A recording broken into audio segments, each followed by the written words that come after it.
All right, 5.56. In fact, I like that red dot better.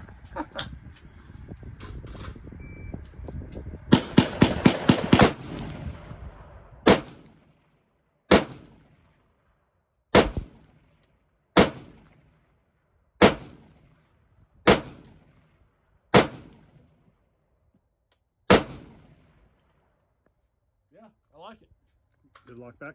Lock back, very Right. good. I like the way that worked out.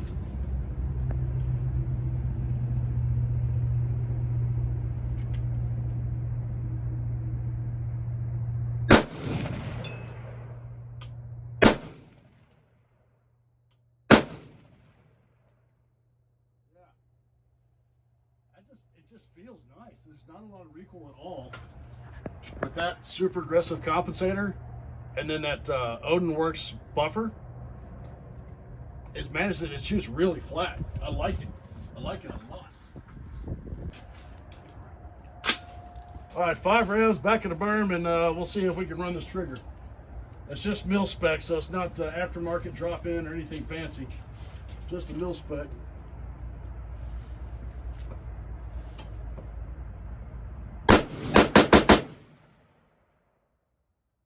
It feels good. Ooh.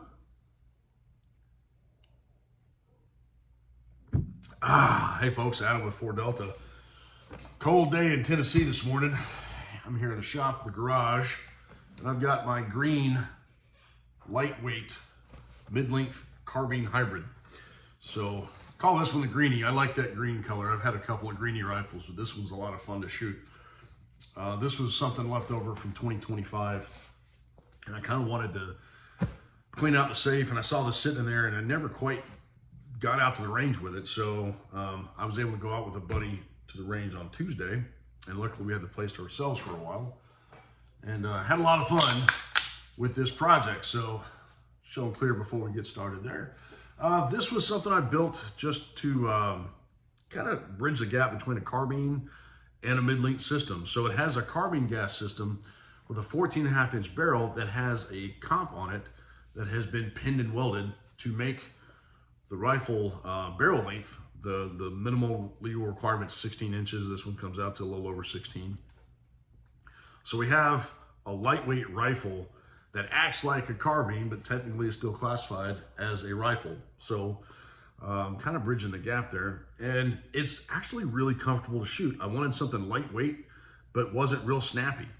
So 5.56 in and of itself is not a snappy round. But when you cut down the length of your barrels and all that, you lose a lot of velocity and power and all that good stuff. But I kind of wanted to bridge the gap, and I think I did that with this build. So just speccing this thing out, we've got a GrowTech compensator with a ballistic advantage 14.5-inch stainless steel barrel. It's the 416R stainless with a 1 in 8 twist. We got the Meprolite backup sights on here with the tritium dots. So if you're a guy like me that has terrible eyesight, and you got bifocals and things like that, even the night sights during the daytime just are an added benefit, helps really make the sights a little more clear. We have a 510 holosun on there for the holographic, which again, being able to put a dot on a target at distance is a lot easier when you have bifocals like I do. You have a hard time transitioning between what's up close and what's far away, so that just kind of solves that. We got a mil-spec trigger with an ambidextrous charging handle, B5 Systems grip, the Magpul DTR stock, and an Odin Works adjustable weight buffer. And I wanted to do that because with a 223 Wild barrel, you can run back and forth with a lot of different ammos chambered in 223 and 5.56. So you don't have to worry about it functionally. It'll shoot either or, either all. So really, really happy with that. We put some anti-walk pins in there, and a nickel boron bolt carrier group. It's just to have something a little bit more durable. So I didn't want something that was super expensive, but I wanted something with a few upgrades, kind of make it mid-tier, a little bit nicer than just a stock rifle without having to break the bank. So we did that with this one. I did polish the trigger without removing any material from the trigger itself. Trigger jobs are kind of a thing that people get kind of nervous about, particularly in the law enforcement realm, so we don't really mess with it much. But what I did do is just polish the contact points to make them smooth. Any type of factory burrs, anything like that, we just cleaned it up. So when it's lubricated, it doesn't feel mil-spec. It actually feels like an enhanced trigger without having to spend all that enhanced money. So the rifle itself weighs 7 pounds, but we're gonna look at the trigger pull real quick. So I've got the handy dandy digital here. So straight pull back, let's see what this thing's coming out at. Find that sweet spot right there, and we're pulling straight back. Yep, 5 pounds, let's do that again. 5 and some change actually. This one's coming out 6. And 618. So still very much a mil-spec trigger. It just doesn't feel like it's, you know, that gritty, stiff trigger. It's really, really comfortable. So as you can see from the video, from the range, it has a tendency to not actually flip up, but actually kind of dip down a little bit. And I actually kind of like it.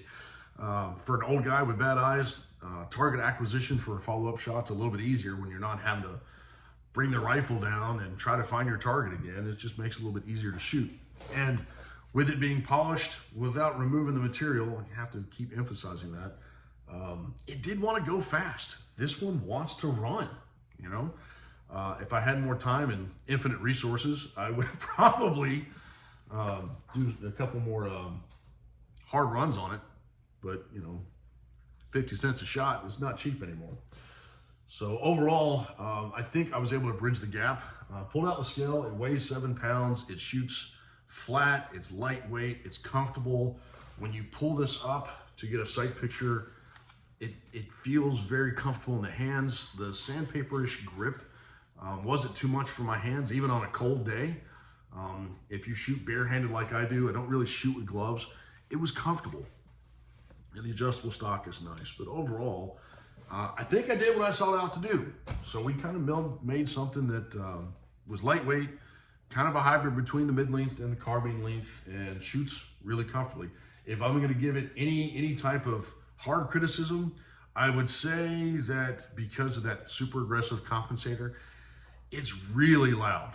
It's uncomfortably loud. If you are sensitive to hearing, if you have any hearing issues, you're going to want to double up on the Ear Pro. If you're already deaf like I am, you're definitely going to notice it's louder though. Even a deaf person can hear how loud this was at the range. Luckily for me and my buddy, we got there and there was nobody there. So we had the place to ourselves for about an hour, and I was able to shoot it without disturbing anybody. But if I was going to take this to a public range again and there was someone already there, I'd probably give them a heads up. Hey, this is a little bit louder because the compensator, it's not blowing up. It's just really loud. So again, very happy with the way that it turned out. So this was the last build project I had from 2025. And yeah, pretty fun build. It looks neat. It shoots really well. It's comfortable, and I'm glad that I was able to have a concept in my head that actually fleshed out in the real world and did what I wanted it to do. So I will definitely keep that recipe and do it again. If you want the spec sheet on that, leave me a like or comment in the comments below. Any questions about it, let me know. But overall, yeah, happy day, man. Closed out 2025 pretty well. I've got one other rifle in the safe from 2025 that I might just have to hold on to myself. But it was fun, man. Had a good day at the range, and now that it's crazy cold, I do not regret going. So make some time, get out the range, have some fun, folks. We'll holler at you later.